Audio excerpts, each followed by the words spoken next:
नमस्कार दोस्तों, स्वागत है आपका अपने YouTube channel bio of by Virendra sir पर। दोस्तों, हमने 16वें लेसन के कुछ टॉपिक पढ़ लिए थे। आज हमारा टॉपिक है पारजीनी पादपों का कृषि एवं औषधि विज्ञान में महत्व। जो साथी नए जुड़े हैं वे हमारे YouTube चैनल को लाइक शेयर एवं सब्सक्राइब अवश्य करें। चलिए स्टार्ट करते हैं। पारजीनी पादपों का कृषि एवं औषधि विज्ञान के अंदर क्या महत्व है। हमारा इसका पहला पॉइंट है कीट प्रतिरोधकता। कीट प्रतिरोधकता। कीट प्रतिरोधकता का मतलब है पारजीनी पौधे हैं वो कीटों के प्रति प्रतिरोधी होते हैं। जैसे हम बात करें, एक जीवाणु होता है बीटी, बेसिलस थ्यूरिंजिएसिस।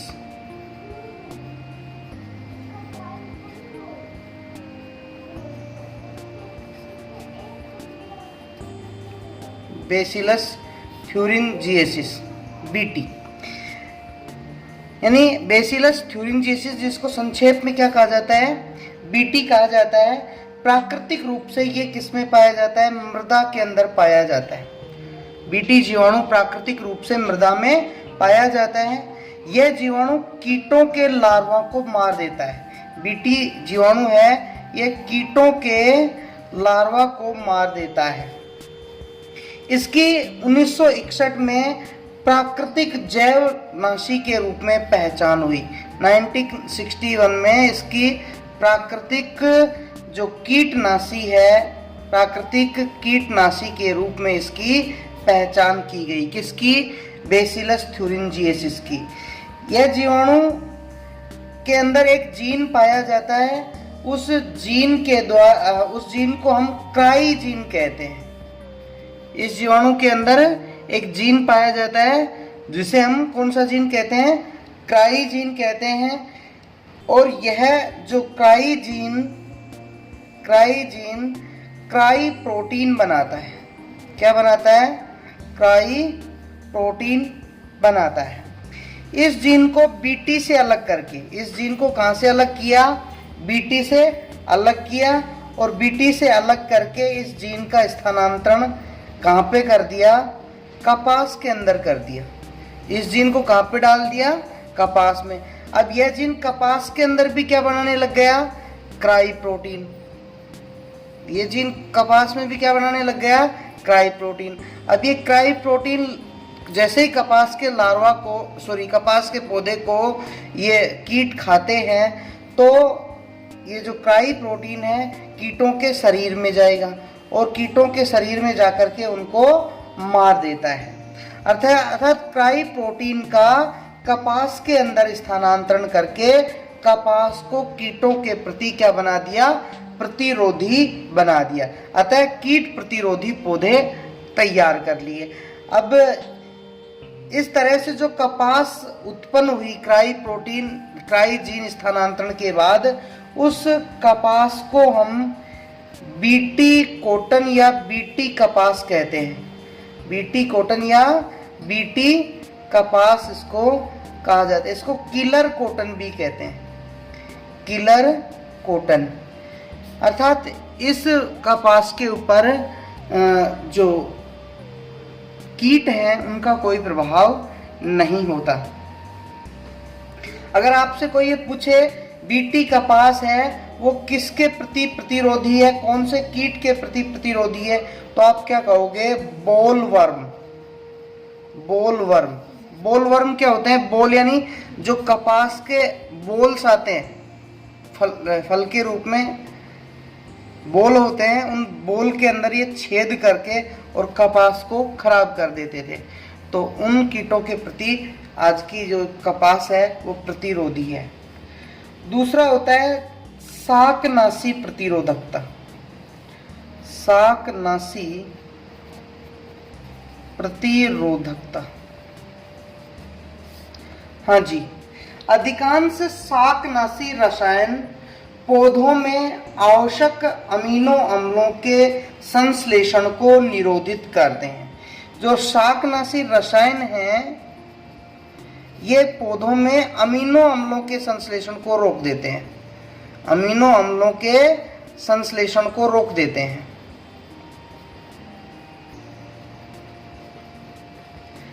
हाँ जी, जैसे हम ग्लाइकोफोसेट शाकनाशी हम बात करें एग्जाम्पल के रूप में,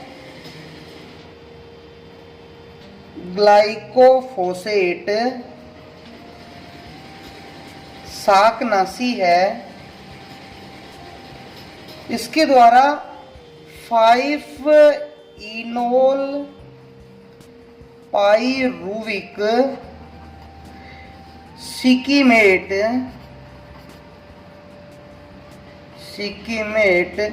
3-फास्फोसिंथेज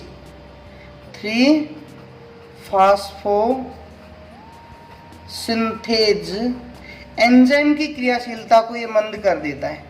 एंजाइम की, ये जो ग्लाइकोफोसेट शाकनाशी है ये 5-इनोल पाइरुविक सिकिमेट 3-फास्फोसिंथेटेज एंजाइम की क्रियाशीलता को मंद कर देता है, जिसके कारण एरोमेटिक एमिनो अम्लों का, अब ये एंजाइम क्या हो गया भाई, संबंधित हो गया, और संबंधन के कारण या इसकी क्रियाशीलता को मंद करने के कारण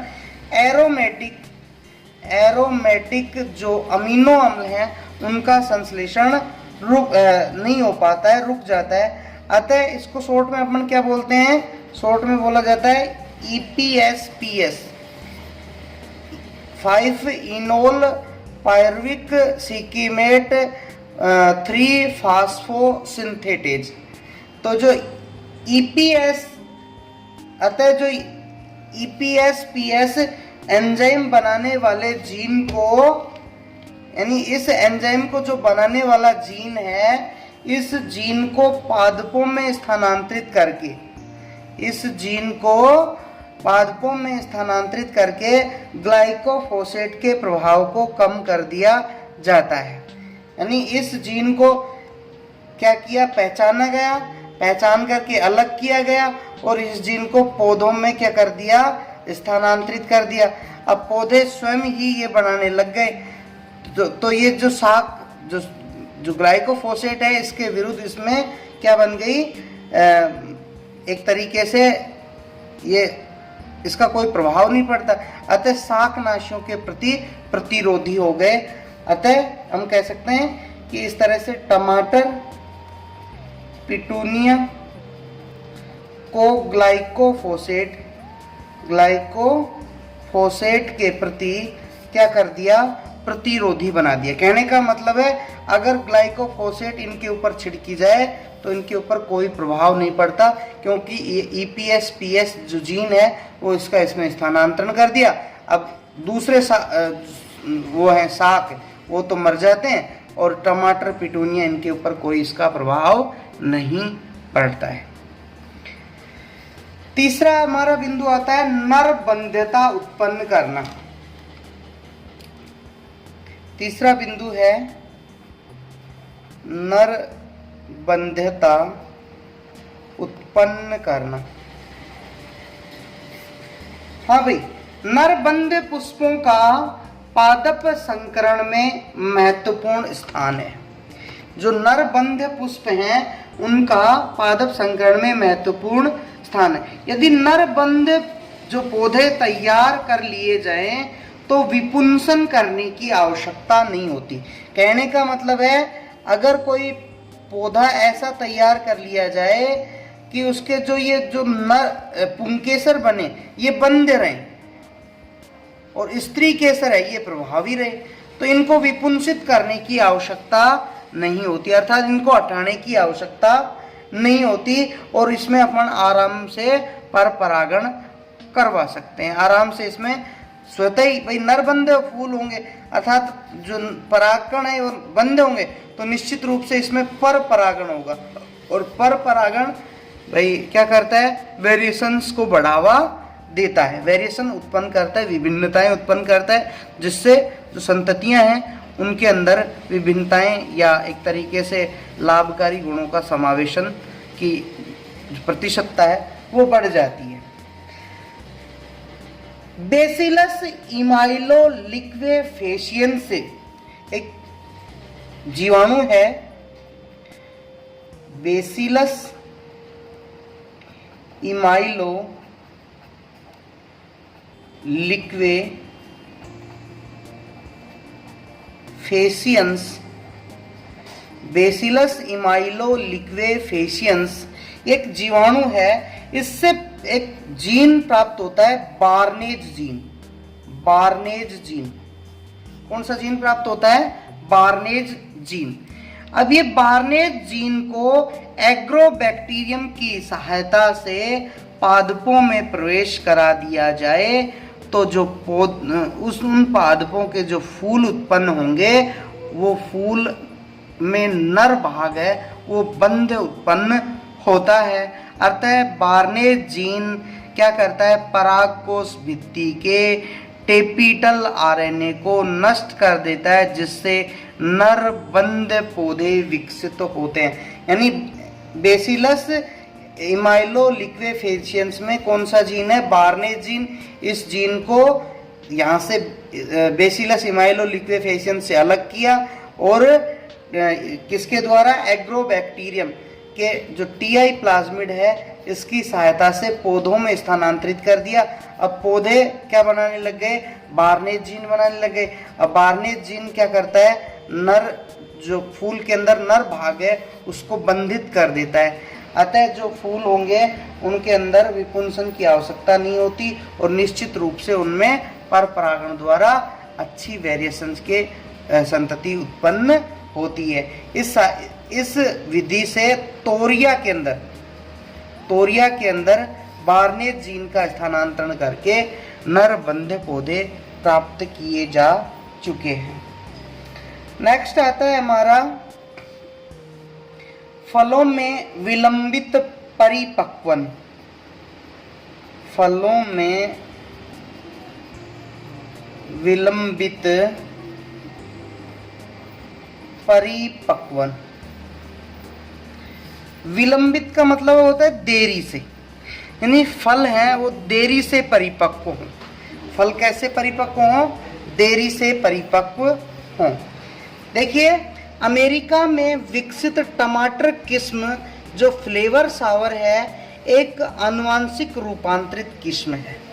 टमाटर की एक जो हाइब्रिड किस्म आती है जिसको अपन फ्लेवर सावर कहते हैं, फ्लेवर सावर, ये कैसी एक आनुवांशिक रूपांतरित क्या है? किस्म है। इन टमाटरों को सामान्य टमाटरों की अपेक्षा, जो टमाटर आते हैं हाइब्रिड टमाटर, एक तो अपना देसी टमाटर होता है, एक हाइब्रिड टमाटर होता है, उस टमाटर को अपने सामान्य टमाटर की अपेक्षा क्या कर सकते हैं? हम लंबे समय तक भंडारित करके और स्वादिष्ट अवस्था में उसको रखा जा सकता है।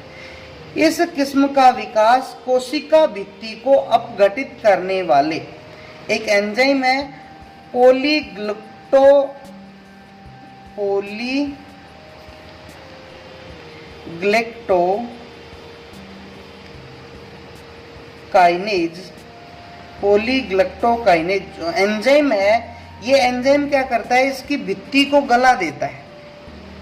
जो टमाटर की भित्ति है इस टमाटर की भित्ति को गला देता है, कोशिका भित्ति को अपघटित कर देता है। तो इस पॉलीग्लुक्टोकाइनेज जो एंजाइम है, इस काइनेज एंजाइम की मात्रा को कम कर दिया। इस की मात्रा को क्या कर दिया? कम कर दिया। और कम कर दिया तो ये देरी से फलों को परिपक्वन के अंदर, यानी ऐसे जो फल हैं वो देरी से पकते हैं, अतः फलों का विलंबित परिपक्वन होता है। और ये जो टमाटर हैं वो लंबे समय तक हम भंडारित करके रख सकते हैं, क्योंकि जो सामान्य जो टमाटर आते हैं, देसी टमाटर होते हैं, उनके अंदर ये पॉलीग्लैक्टोकाइनेज एंजाइम अधिक मात्रा में होता है जो इसकी कोशिका भित्ति को जल्दी गला देता है। ये टमाटर जल्दी खराब हो जाते हैं। लेकिन जो हाइब्रिड टमाटर हैं जिनको फ्लेवर सावर कहा जाता है, ये फ्लेवर सावर जो टमाटर हैं इनकी जो ये फल भित्ति है मोटी होती है, गेंद टाइप में होती है ये।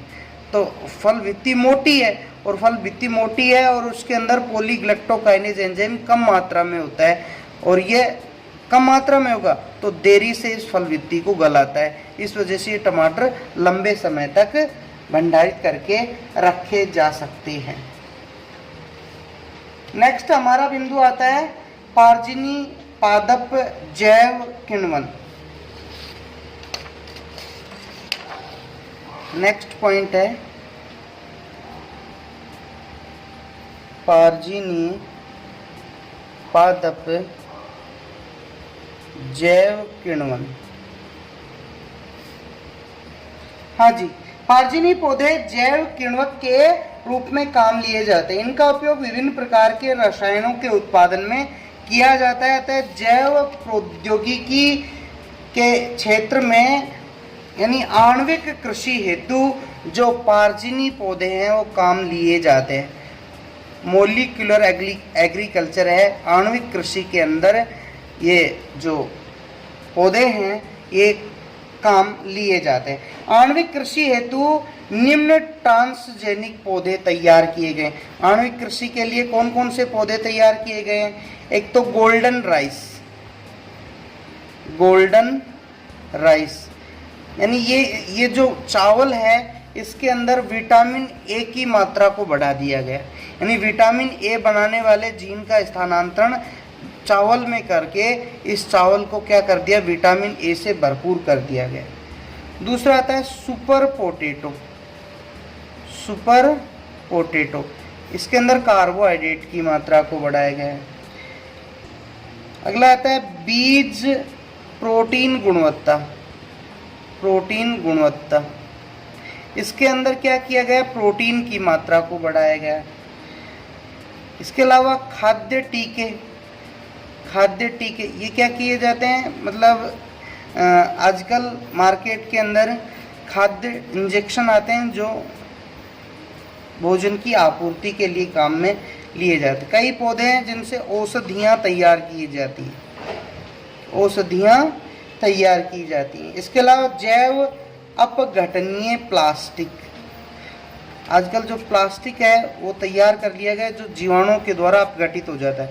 जैव अपघटनीय प्लास्टिक यानी इस प्लास्टिक का सूक्ष्म जीवों द्वारा अपघटन हो जाता है।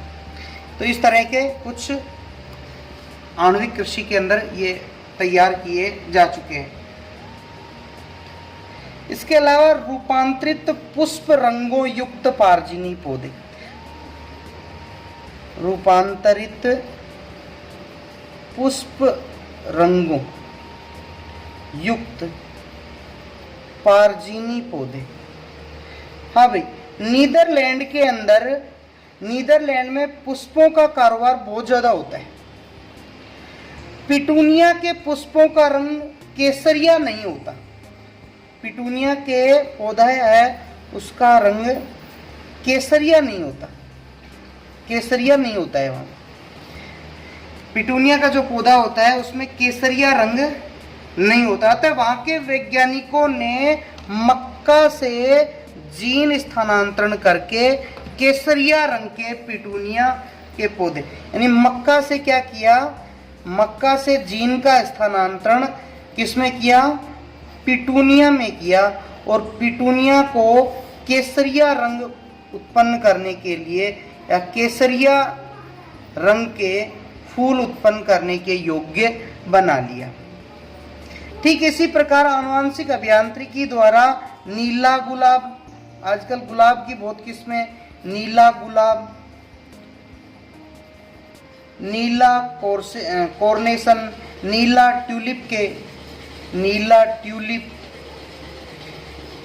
ट्यूलिप आदि के पौधे तैयार किए जा चुके। यानी पुष्पों का रंग है वो रूपांतरित कर दिया, किसी में किसी का जीन स्थानांतरण करके फूलों का जो कलर है वो कलर चेंज कर दिया गया।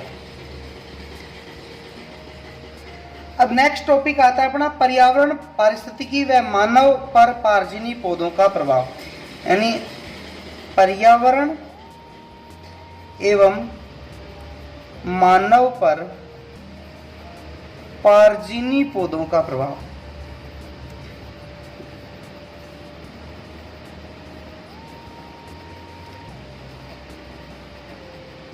हाँ जी, ट्रांसजेनिक जो पौधे होते हैं वो पर्यावरण व मानव पर निम्न प्रकार से अपन उसके प्रभाव डालने की संभावना है कि पार्जन्य पौधों से मूल प्रजातियों के नष्ट होने की संभावना। एक तो क्या है कि मूल प्रजाति नष्ट होने की संभावना होती है, क्योंकि नई नई किस्में तैयार हो जाती है तो मूल प्रजातियों की ओर ध्यान नहीं दिया जाता, धीरे धीरे मूल प्रजातियां हैं वो लुप्त हो जाती हैं। उच्च प्रतिरोधकता के कारण पौधों में क्या आ गई, उच्च प्रतिरोधकता, जिसके कारण महामारियां, बीमारियां होने की संभावना अधिक होती है। बीमारियां होने की संभावना अधिक है। तीसरी बात, पार्जिनी पौधों से उत्पन्न जो उत्पाद हैं वो उपयोगकर्ता में एलर्जी उत्पन्न करने की संभावना होती है, यानी इनके उत्पाद एलर्जी उत्पन्न करने की संभावना होती है, इनके अंदर एलर्जी उत्पन्न कर सकते हैं। जंतुओं, सूक्ष्मजीवों, वायरसों आदि के जीनों का महत्वपूर्ण पादप प्रजातियों के जीनोम में समावेशित होने की संभावना, यानी आपस में जीनोम यानी जीनोम अंतः समाहित होने की संभावना है,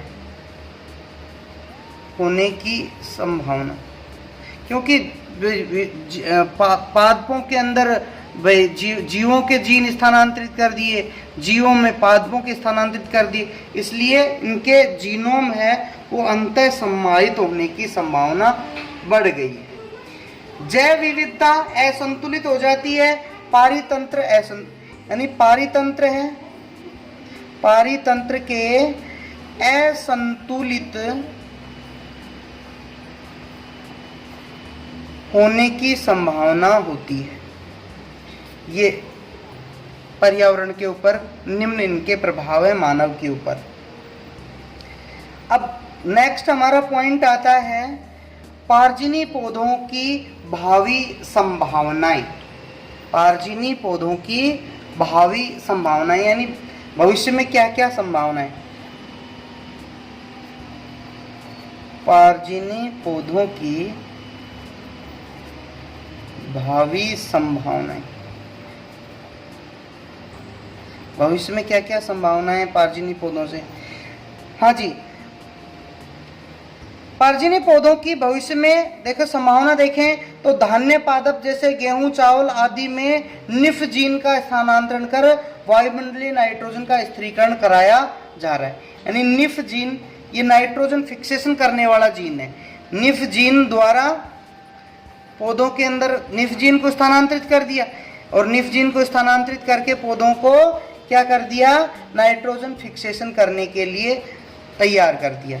दूसरी बात, प्रकाश संश्लेषण की वृद्धि के लिए जीन पुनर्योजन द्वारा C3 पादपों को C4 पादपों में बदल दिया, क्योंकि C4 पादप क्या करते हैं, उनके अंदर जो फूड प्रोडक्शन करने की जो दर है वो अधिक होती है। इनमें प्रकाश शोषण नहीं पाए जाने के कारण C4 पादपों में उत्पाद अधिक बनाते हैं। तीसरी बात, पारिस्थितिकी मित्र पादप विकसित करना। पारिस्थितिकी मित्र पादप विकसित करना। पारिस्थितिकी मित्र पादप कौन से हैं, यानी वे पादप जो हवा, मृदा, जल आदि के प्रदूषकों को स्वयं ही अपघटित करने की क्षमता रखते हैं। यानी वे पादप जो वायु, मृदा, जल आदि के अंदर आदि में प्रदूषकों को स्वयं अपघटित करने की क्षमता रखते हैं, उनको पारिस्थितिकी मित्र पादप कहा जाता है।